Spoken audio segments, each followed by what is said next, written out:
जैसा कि MP board में आपका कक्षा 12वीं का आपका हिंदी विषय का पेपर 7 जनवरी को लिया जाना है एंड इसकी तैयारी के लिए हम लेकर के आए हैं आपके लिए मोस्ट इम्पोर्टेंट प्रश्नों के साथ साथ उत्तर। ये आपके केवल वस्तुनिष्ठ प्रकार के प्रश्न रहेंगे और सबसे ज़्यादा नंबर के ये पूछे जाने हैं। तो इस वीडियो में बने रहना, सारे क्वेश्चंस को रेडी करके जाना, क्योंकि इसमें देखो आपकी आरोह भाग का काव्य खंड हो गया, गद्य खंड हो गया, ठीक है, कागा काव्य खंड गद्य खंड, व्याकरण वेतान के पार्ट के क्वेश्चन हो गया, अभिव्यक्ति और माध्यम के सबके ऑब्जेक्टिव्स यहाँ पे मिलेंगे आपको।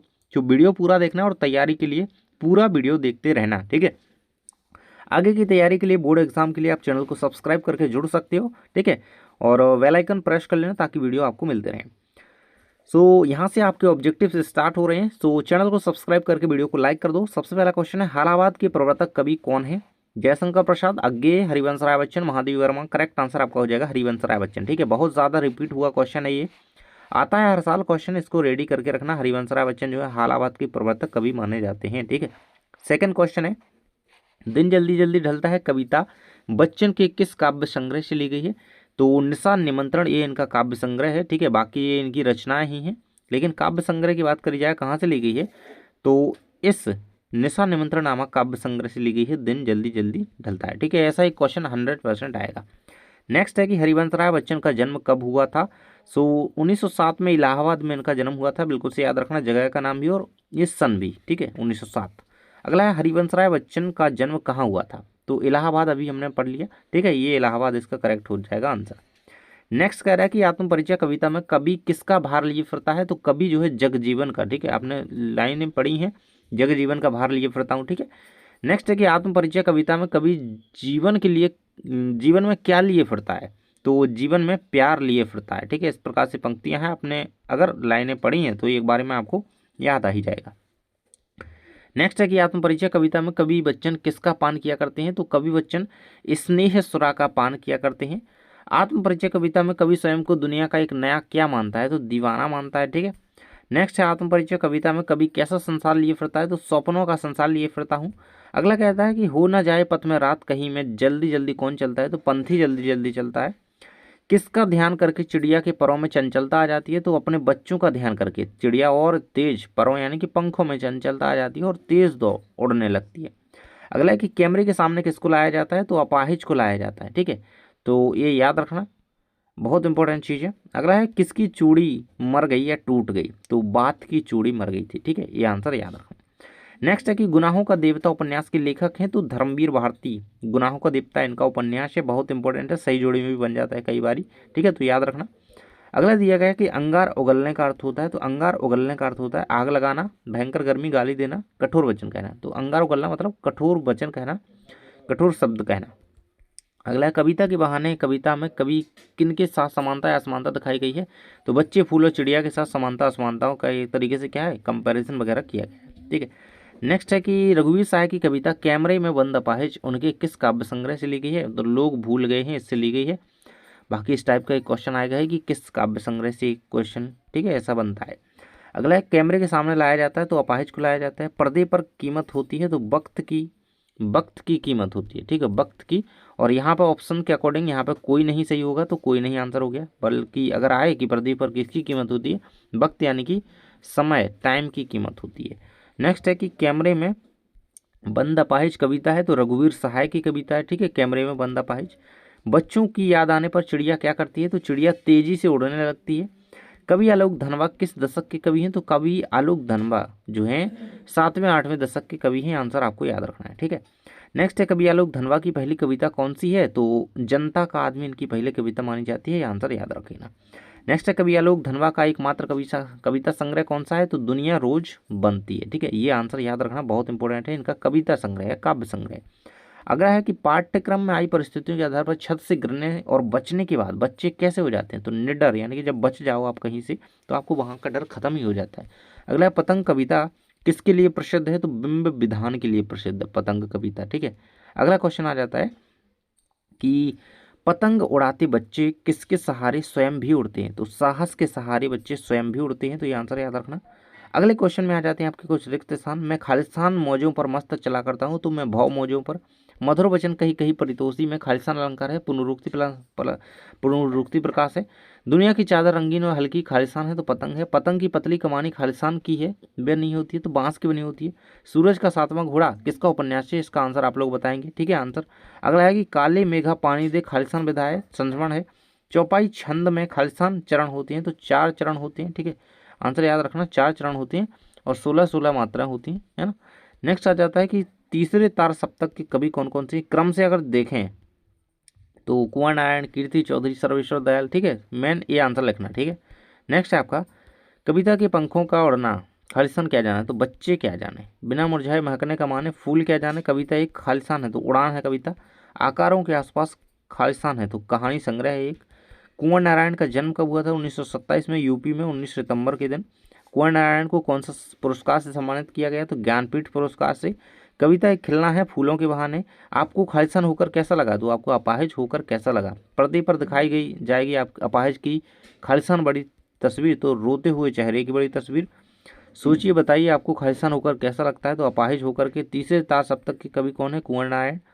छंद शास्त्र में पाद का अर्थ छंद का खालिस्तान भाग होता है तो छंद का चौथा भाग होता है। ठीक है, चौथा पार्ट होता है, चतुर्थ। एक छंद में कितने से अधिक चरण हो सकते हैं तो 4 से अधिक चरण हो सकते हैं। खालिस्तान वर्णों का एक गण होता है तो 3 वर्णों का एक गण होता है। छंद में लघु और दीर्घ को खालिस्तान कहते हैं तो लघु को लघु कहते हैं, दीर्घ को गुरु कहते हैं। ठीक है, लघु गुरु आते हैं। सोरठा में खालिस्तान मात्राएं होती हैं, 24 मात्राएं होती हैं सोरठा में, दोहा की जैसी। अगला है दोहा, जिस छंद के चारों चरणों में समान मात्राएं हों उसे खालिस्तान कहते हैं। समान मात्राएं तो सममात्रक छंद कहते हैं। ठीक है, ये रहेगा आंसर। 22 से 26 मात्रा में गाया जाने वाला छंद कौन सा है तो सवैया आंसर हो जाएगा, 22 से 26। ठीक है, अगला आ जाता है आपका शब्द के अर्थ का बोध कराने वाली क्रिया व्यापार कहलाती है तो उसे शब्द शक्ति कहते हैं। शब्द और अर्थ का साक्षात संबंध शब्द शक्ति कहलाता है। ठीक है, ये परिभाषा होगी शब्द शक्ति की। अगला है कि जिस शब्द शक्ति से प्रत्यक्ष अर्थ का बोध न होकर के अन्य अर्थ का बोध होता है। ठीक है, प्रत्यक्ष से अन्य का बोध होता है वो व्यंजना है। श्रृंगार शांत करुण रस में विशेष रूप से कौन सा गुण पाया जाता है तो माधुर्य गुण पाया जाता है। और वीर रस में आपका ओज गुण पाया जाता है। ठीक है, वीर में ओज गुण पाया जाता है, ये क्वेश्चन आता है। अगला है कि हे प्रभु आनंद दाता हमको ज्ञान दीजिए, इसमें प्रसाद गुण है, ये आंसर याद रख लेना। अगला है रौद्र और वीर रसों में ओज गुण, ये रहा देखो। सवैया में 22 से 26 वर्ण होते हैं। कवित्व छंद के प्रत्येक चरण में 31 वर्ण होते हैं। रुबाई उर्दू फारसी की एक खालिस्तान है तो छंद रचना कहलाती है रुबाइयाँ। ठीक है, अगला है खालिस्तान छंद का उदाहरण कवित्व सवैया है तो कवित्व और सवैया जो है वर्णिक छंद होती है, इनमें वर्णों की गणना होती है। माधुर्य गुण में कोमलता और खालिस्तान की प्रधानता होती है तो मधुरता की प्रधानता का। शब्द गुण को खालिस्तान तो शब्द गुण को काव्य गुण कहा जाता है। वर्णों की गणना वाला छंद वर्णिक छंद होता है। मात्राओं की गणना वाला छंद मात्रिक छंद होता है। वर्णिक छंद में वर्णों का निश्चित क्रम होता है। अगला है अलंकार में अनुप्रास अलंकार का संबंध खालिस्तान से होता है तो ध्वनि से होता है ना, एक ही वर्ण की ध्वनि बार बार आए तो। अगला है दोहे से पहले और तीसरे चरण में दोहे के तो 13-13 मात्रा होती हैं। ठीक है, तीसरे चौथी में 11-11 होती हैं।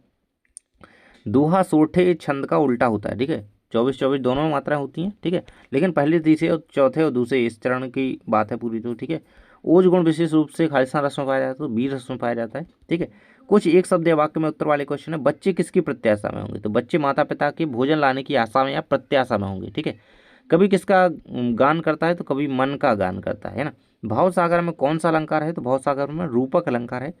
कभी किसका उन्माद लिए फिरता है तो यौवन का उन्माद लिए फिरता हूँ। कपास कौन लाता है तो बच्चे लाते हैं। बच्चे निर्दयता के साथ किसके सामने आते हैं तो सुनहरे सूरज के सामने आते हैं। पतंगों के साथ साथ कौन उड़ रहा है तो बच्चे उड़ रहे हैं। ठीक है, कविता का खेलना कौन नहीं जाता, फूल नहीं जानते। कविता का उड़ना कौन नहीं जाता, चिड़िया नहीं जानती। बाहर निकलने के लिए बजाय कैसी होगी बात, पेचीदा होती चलेगी। ठीक है, पर्दे पर किसकी कीमत होती है, वक्त की कीमत होती है। अपाहिज क्या नहीं बता पाएगा, अपना दुख नहीं बता पाएगा। दूरदर्शन वाले कैमरे के सामने आप बैठे अपाहिज से बार बार प्रश्न क्यों पूछते हैं तो कार्यक्रम को और ज़्यादा रोचक बनाने के लिए। कविता किसके बहाने एक उड़ान है, चिड़िया के बहाने। कविता फूलों के बहाने खिलना है, किसकी चूड़ी मर गई, बात की चूड़ी मर गई। ठीक है, रिवीजन एक तरीके से करते चलो। कैमरे में बंद अपाहिज किस संग्रह से उद्धृत है तो ये लोग भूल गए से लिया गया है। कैमरे के सामने किसको लाया जाता है, अपाहिज को लाया जाता है। शंख का रंग कैसा होता है तो नीला होता है। बिना मुरझाए महकने के माने कौन नहीं जानता, फूल नहीं जानता। दुनिया की सबसे हल्की और रंगीन चीज पतंग होती है। बच्चे किसकी प्रत्याशा में होंगे तो बच्चे माता पिता के दाना लाने की प्रत्याशा में होंगे। कविता के बहाने किस काव्य संग्रह से इन दिनों से लिया गया है। पतंग कविता किस काव्य संग्रह से? दुनिया रोज बनती से ली गई है। दिन जल्दी जल्दी ढलता है किस काव्य संग्रह से लिया गया है? तो निशा निमंत्रण से लिया गया है। ठीक है, इसके बाद आ जाता है आपका सांसों के दो तार में कौन सा अलंकार रूपक अलंकार है? दिन का पंथी किसे माना गया? दिन का पंथी सूरज को कहा गया, सूर्य को। ठीक है, नेक्स्ट है बात सीधी थी पर किस काव्य संग्रह से लिया गया? कोई दूसरा नहीं है, तो काव्य संग्रह का नाम है। ठीक है, अगला है बच्चे प्रत्याशा में कहाँ से झांक रहे होंगे? नीड़ों से झांक रहे होंगे, बहुत इंपॉर्टेंट है। सीधी बात किसके चक्कर में टेढ़ी फंस गई? तो भाषा के चक्कर में। ऊषा कविता के रचयिता है शमशेर बहादुर सिंह है। ऊषा का जादू कब टूटता है? तो जब सूरज निकल आता है। कपास कौन लाता है? बच्चे लाते हैं। कवि ने नीले जल में झिलमिलाती देह की तुलना किससे की है? तो प्रातःकालीन सूरज की किरणों से। पर्दे पर वक्त की कीमत होती है, पढ़ी चुके हैं हम। नीड़ का निर्माण फिर किसकी रचना है? तो हरिवंश राय बच्चन की रचना है। सीढ़ियों पर धूप लोग भूल गए कि रचनाकार कौन है? तो रघुवीर सहाय। दुआब निबंध संग्रह किसकी रचना है? तो शमशेर बहादुर सिंह की रचना है। भक्तिन कहाँ की रहने वाली थी? भक्तिन झूसी की रहने वाली थी। बाजार कब जाना चाहिए? जब मान खाली ना हो। ऊंचे बाजार का निमंत्रण कैसा होता है? मूक होता है। ठीक है, चूरन वाले बेचने वाले का नाम क्या था? भगत जी था। और खोटे सिक्कों की टकसाल किसे कहा गया? भक्तिन को कहा गया। ठीक है, इसको याद कर लेना। प्रेमचंद्र के उत्तराधिकारी लेखक कौन है? जैनेन्द्र कुमार है। मन खाली होने का अर्थ क्या है? तो आवश्यकता का ज्ञान ना होना।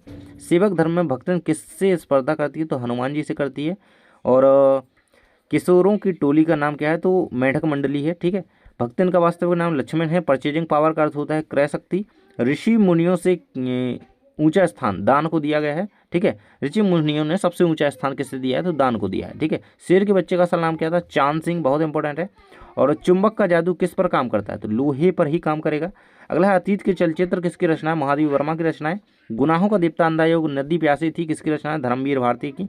लुट्टन के पुत्र कितने थे? तो 2 पुत्र थे लुट्टन के। अगला है उत्तेजना के मूल कारण को क्या कहते हैं? विभाव कहते हैं। 10वां रस कौन सा है? वात्सल्य है। रस के 4 अंग होते हैं, सभी को पता है, याद रखना है इसको। ठीक है, शब्द गुण कितने प्रकार के होते हैं? तो शब्द गुण 3 प्रकार के होते हैं। बाजार दर्शन के लेखक कौन है? जैनेन्द्र कुमार है। चौपाई छंद के कितने चरण होते हैं? तो 4 चरण होते हैं चौपाई में, 16-16 मात्राओं के साथ। अगला है कि यशोधर बाबू के आदर्श कौन थी? किशनदा थे। किशनदा का पूर्ण नाम कृष्णानंद पांडे। सिल्वर वेडिंग कहानी का नायक यशोधर बाबू है। और भूषण ने अपने पिता को ड्रेसिंग गाउन दिया था। आनंद यादव का पूरा नाम आनंद रतन यादव। जूझ कहानी का हिंदी अनुवाद किसने किया? केशव प्रथम वीर ने किया। बहुत इंपॉर्टेंट चीज है, बहुत बार पूछा गया। ठीक है, आनंद यादव के घर कोल्हू का आरंभ होता था दीपावली के बाद। अतीत के दबे पांव का अर्थ क्या है? तो प्राचीन काल के अवशेष है। ऑफिस से लौटते समय यशोधर बाबू किस मंदिर जाते थे? तो बिड़ला मंदिर जाते थे। आनंद यादव की माँ धूप में क्या? तो उपलिया कंडे ताप रही थी। ठीक है, सारा दिन बाजार में किसके पास गुजरता था? रखमाबाई के पास। आनंद के कक्षा अध्यापक मंत्री मास्टर कहलाते हैं। ठीक है, मोहनजोदड़ो की खोज कब और किसने की थी? रखलदास बनर्जी ने करी थी 1922 में। ठीक है, 1922 में करी थी। 21 में सिंधु घाटी सभ्यता। अगला है कि आनंद यादव और उनकी माँ किसके पास गए थे? तो दत्ताजी राव के पास गए थे। सिंधु सभ्यता का सबसे बड़ा नगर है मोहनजोदड़ो है। यशोधर बाबू अपने बटुए में हमेशा 150 रुपये रखा करते थे, 100 से 150। किशनदा को कितने रुपए उधार दिए थे? तो यहाँ पे किशनदा ने यशोधर बाबू को तो 50 रुपये। घर की खुदाई में दाढ़ी वाली मूर्ति का नाम क्या था? याजक नरेश। ये भी आया हुआ है क्वेश्चन। ठीक है, अगला है कि सिंधु घाटी सभ्यता के लोगों को किस धातु का ज्ञान नहीं था? लोहे का ज्ञान नहीं था। यशोधर बाबू के 4 बच्चे थे। यशोधर बाबू का कौन सा बेटा स्कॉलरशिप लेकर के अमेरिका? तीसरा बेटा निकल गया अमेरिका। ठीक है, अगला आ जाता है आपका मंत्री मास्टर लेखक को क्या कहकर पुकारते थे? तो आनंदा। आनंद यादव के पिता का नाम क्या था? रत्नप्पा। यशोधर बाबू ने मैट्रिक की परीक्षा किस स्कूल से पास की? रेमजी स्कूल अल्मोड़ा से पास की थी। किशनदा की शादी किससे हुई? किसी से भी उनकी शादी नहीं हुई थी। चंद्रदत्त तिवारी यशोधर के कौन लगते थे? तो भांजे लगते थे। सिल्वर वेडिंग का अर्थ क्या है? तो शादी की 25वीं वर्षगांठ। ठीक है, 25वीं। अगला जूझ का अर्थ क्या है? संघर्ष। जूझ यानी कि संघर्ष एक तरीके से। मोहनजोदड़ो में 700 कुएं थे। मोहनजोदड़ो नगर 5000 वर्ष पुराना है। यशोधर बाबू के 4 बच्चे थे। ठीक है, रघुवीर सहाय अज्ञे द्वारा संपादित किस सप्तक के कवि हैं? तो दूसरे तार सप्तक के कवि हैं। चांद का मुटेड़ा ये गजानन माधव मुक्तिबोध की रचना है। आत्मजयी किसकी रचना है? कुंवर नारायण की रचना है। ठीक है, रचनाओं से क्वेश्चन बनने ही बनने हैं। अगला है राम की शक्ति पूजा कविता के रचनाकार कौन है? सूर्यकांत त्रिपाठी निराला है। तुलसीदास कृत कवितावली किस भाषा में लिखी गई है? तो ब्रज भाषा में लिखी गई है। कुंवर नारायण की रचना कविता के बहाने उनके किस काव्य संग्रह से लिखी है? तो ये उन दिनों काव्य संग्रह से लिखी, इन दिनों से। ठीक है, अगला है कि हिंदी साहित्य के आधुनिक काल के जनक का नाम लिखिए। तो भारतेंदु हरिश्चंद्र। कठिन गद्य का प्रेत किसे कहा गया है? अज्ञेय को कहा गया है। बात सीधी थी कविता के रचनाकार कुंवर नारायण है। छोटे वाक्यांश क्या कहलाते हैं? तो उन्हें कहावत कहा जाता है। भाषा के साथ बात कैसी होगी? उलझ जाती है, पेचीदा हो जाती है। सूरज का 7वां घोड़ा किसका उपन्यास है? तो धर्मवीर भारती का उपन्यास है। गुनाहों का देवता भी इन्हीं का उपन्यास है, धर्मवीर भारती का। काली मेघा पानी देख किस विधा का उदाहरण है? संचरण का बात का धनी होना, इसका होता है अपनी बात पर अड़े रहना, ठीक है। मंच पर कौन सी वाक्य शैली प्रचलित होती है? संवादात्मक होती है। दोहा का उल्टा क्या कहलाता है? सोठा कहलाता है। हम संकल्प लेते हैं कि किस प्रकार की अभिव्यक्ति है? ये सामूहिक है, नहीं हम है ना इसमें। कविता किसके बहाने खिलती है? फूलों के बहाने। सब घर एक कर देने के माने सभी को एकता में बांधने का है, ठीक है। कविता का उड़ना कौन नहीं जानता? चिड़िया नहीं जानती। किसी शब्द का गूढ़ अर्थ किससे प्रकट होता है? तो व्यंजना से। यह मेरा घर है में शब्द शक्ति कौन सी है? अभिधा शब्द शक्ति है, ठीक है। और ये आ जाता है आपका रघुवीर सहाय की कविता कैमरे में बंद अपाहिज किस काव्य संघर्ष से लिखी है? तो ये लोग भूल गए से लिखी है। तीसरे तार सप्ताह के कवि कुंवरनारायण। बूढ़े भारत में आई फिर से नई जवानी, इसमें लक्षणा भी शब्द शक्ति है, ठीक है। कुछ सत्य दिए गए। हरिवंश राय बच्चन की आत्मकथा 2 खंडों में नहीं, ये 4 खंडों में, ठीक है, ऐसा तो हो जाएगा। अगला क्वेश्चन आ जाता है आपका हरिवंश राय बच्चन का निधन मुंबई 2003 में हुआ, बिल्कुल सही है। प्रवासी की डायरी बच्चन की आत्मकथा है, तो ये इनकी आत्मकथा नहीं है, इनकी आत्मकथा है क्या भूलूं क्या याद करूं, ठीक है। मधुशाला बच्चन की प्रसिद्ध कृति है, बिल्कुल सही है। बच्चे प्रत्याशा में नीड़ों से झांक रहे होंगे, बिल्कुल सही है, माता पिता की प्रत्याशा में, ठीक है। बच्चन मंत्री का वेश लिए फिरते हैं, बच्चे कभी बच्चन मंत्री का वेश, तो ये गलत है, ठीक है। शरद ऋतु पुलों को पार करती हुई आई, सही है भाई, ठीक है। इस प्रकार से ये क्वेश्चन दिए गए हैं सारे के सारे। कविता एक खिलना है बच्चों को, ठीक है। क्वेश्चन वही है लेकिन अलग तरीके से कैसे पूछे जा सकते हैं, सब कुछ दिया गया है आपको, ठीक है। देखो, और आप आगे के कुछ क्वेश्चन हम देख लेते हैं, ठीक है। ये आप सत्य तो अपने हिसाब से आप कर लीजिएगा, ठीक है। अब गद्य खंड के कुछ क्वेश्चन यहाँ पे दिए गए हैं, ये इस तरीके के है ना। भक्तिन पाठ किस विधा से लिया गया है? तो भक्तिन जो है हमारा संसरणात्मक रेखा चित्र है एक प्रकार का, ठीक है। और जेठोत शब्द का अर्थ क्या होता है? तो जेठ का पुत्र होता है। भक्तिन का वास्तविक नाम क्या था? तो लक्ष्मण, है ना, लक्ष्मण। भक्तिन गले में पहनती थी तो कंठी माला पहनती थी, ठीक है। अगला आ जाता महादेवी वर्मा का जन्म हुआ था तो सन 1907 में हुआ था, ठीक है। यामा काव्य संग्रह किसका? महादेवी वर्मा का है, ठीक है, यामा काव्य संग्रह। अगला है वाचा दर्शन पाठ के लेखक कौन है? जैनेन्द्र कुमार है। परख उपन्यास के लेखक कौन है? तो वो है जैनेन्द्र कुमार, ठीक है। बाजार दर्शन की पाठ की विधा क्या है? बाजार दर्शन एक निबंध है, ठीक है, निबंध है। अगला परचेजिंग पावर का अर्थ क्या होता है? तो ये खरीदी की शक्ति यानी कि क्रय शक्ति, ठीक है, क्रय शक्ति, याद रखना। अगला है भक्तिन का कद खालिस्तान था तो छोटा था भक्तिन का कद। भक्तिन पाठ की लेखिका कौन है? तो महादेवी वर्मा है, ठीक है। अगला है जीवन के अंतिम परिच्छेद में खालिस्तान अधिक है तो दुख ज्यादा है, ठीक है। अगला आ जाता है रानियां अच्छी दिखने के प्रयास में बहुत अधिक खालिस्तान हो गई तो बहुत अधिक नरम हो गई। मेरे भ्रम की एकांत साधना खालिस्तान है तो भक्तिन है। और भक्तिन का कद छोटा था। भक्तिन पाठ की लेखिका महादेवी वर्मा है। जीवन के अंतिम परिच्छेद में दुख है ना। और ये नरम, देखो कहीं ना वही क्वेश्चन है, थोड़े अलग तरीके से कैसे पूछे जा सकते हैं ये आपको बताया गया। मेरे पास वहाँ जाकर रहने के लिए खालिस्तान नहीं है तो रुपया नहीं है। और ये रहेंगे बाकी ऐसे क्वेश्चन, ठीक है। और आगे के क्वेश्चन आप थोड़े से मिला सकते हो। रक्त के पके हुए गाढ़े रंग को क्या कहा जाता है? तो मेहंदी का रंग कहा जाता है, ठीक है। इस प्रकार से आप क्वेश्चन आगे देख सकते हो, ठीक है, ये रहेंगे। और इसी प्रकार के क्वेश्चन आपको बोर्ड के लिए तैयार करने हैं तो यहाँ पे जुड़े रहें और हर प्रकार से क्वेश्चन आपको मिलते रहेंगे, ठीक है। वेदांत से क्वेश्चन है कि सिल्वर वेडिंग पार्ट के लेखक कौन है? मनोहर श्याम जोशी, बहुत इंपॉर्टेंट है। यशोधर बाबू अपना आभूषण मानते थे, अपने बालों को मानते थे। यशोधर बाबू मूलतः रहने वाले थे, कुमाऊं के रहने वाले थे, ठीक है। यशोधर बाबू सर्वप्रथम किस पद पर नियुक्त हुए? तो क्लर्क के पद पर। यशोधर बाबू का पूरा नाम क्या था? वाई डी पंत था। यशोधर बाबू किस तरह के जीवन के जो है पक्षधर थे? तो परंपरावादी, ठीक है। यशोधर बाबू की विवाह की वर्षगांठ तो थी 25वीं, सिल्वर वेडिंग, ठीक है। अगला यशोधर बाबू अपनी पत्नी तथा बच्चों से चाहते थे परंपराओं का पालन चाहते थे, ठीक है। मराठी भाषा में जूझ लिखी गई थी लेकिन उसका हिंदी अनुवाद केशव प्रथम वीर ने किया था। हिंदी आनंद के मराठी अध्यापक का नाम क्या था? नावा सौंदलगेकर, ठीक है। कहानी का शीर्षक जूझ, इसका अर्थ क्या है? संघर्ष होता है इसका अर्थ। जूझ रचना किस भाषा में लिखी गई रचना है? तो ये मराठी भाषा में। फिर इसका हिंदी में अनुवाद किया केशव ने, ठीक है, केशव प्रथम वीर ने, ठीक है। अगला क्वेश्चन आ जाता है जूझ कहानी का लेखक पढ़ना क्यों चाहता है? तो विद्वान बनने के लिए। जूझ कहानी में लेखक की किस प्रवृत्ति का उद्घाटन है? तो पढ़ने की प्रवृत्ति का, ठीक है। बाकी ऐसे क्वेश्चन है आपके, ठीक है। ये रहेंगे सिल्वर वेडिंग के कथानायक को अपना आदर्श मानते थे, कृष्णानंद मानते थे, है ना। इस तरह का ऐसे क्वेश्चन है। इनका जन्म कब हुआ था, ठीक है। ये रहेंगे क्वेश्चन वही हैं, थोड़े अलग तरीके से क्वेश्चन कैसे बनेंगे ये आपको बताया गया है, ठीक है। तो ये आप सारे क्वेश्चन देख लीजिए यहाँ तक, ठीक है। ये आगे क्वेश्चन इनका स्क्रीनशॉट करके इनको पढ़ लेना, ठीक है। ये रहेंगे, ठीक है, ये रहेंगे बोर्ड तक के लिए बिल्कुल इनको रेडी कर लो। एंड मिलते हैं हम नेक्स्ट वीडियो में। चैनल को सब्सक्राइब करके रखना। एंड बोर्ड के लिए बहुत अच्छे तरीके से बिल्कुल तैयारी करेंगे, बिल्कुल समझते हुए, है ना। अभी थोड़ी जल्दी हो गया है पूरा, और इसको अच्छी तरीके से करके जाओ। आपके पेपर में बहुत सारे क्वेश्चन इसमें से आने वाले हैं बिल्कुल से। Bye bye.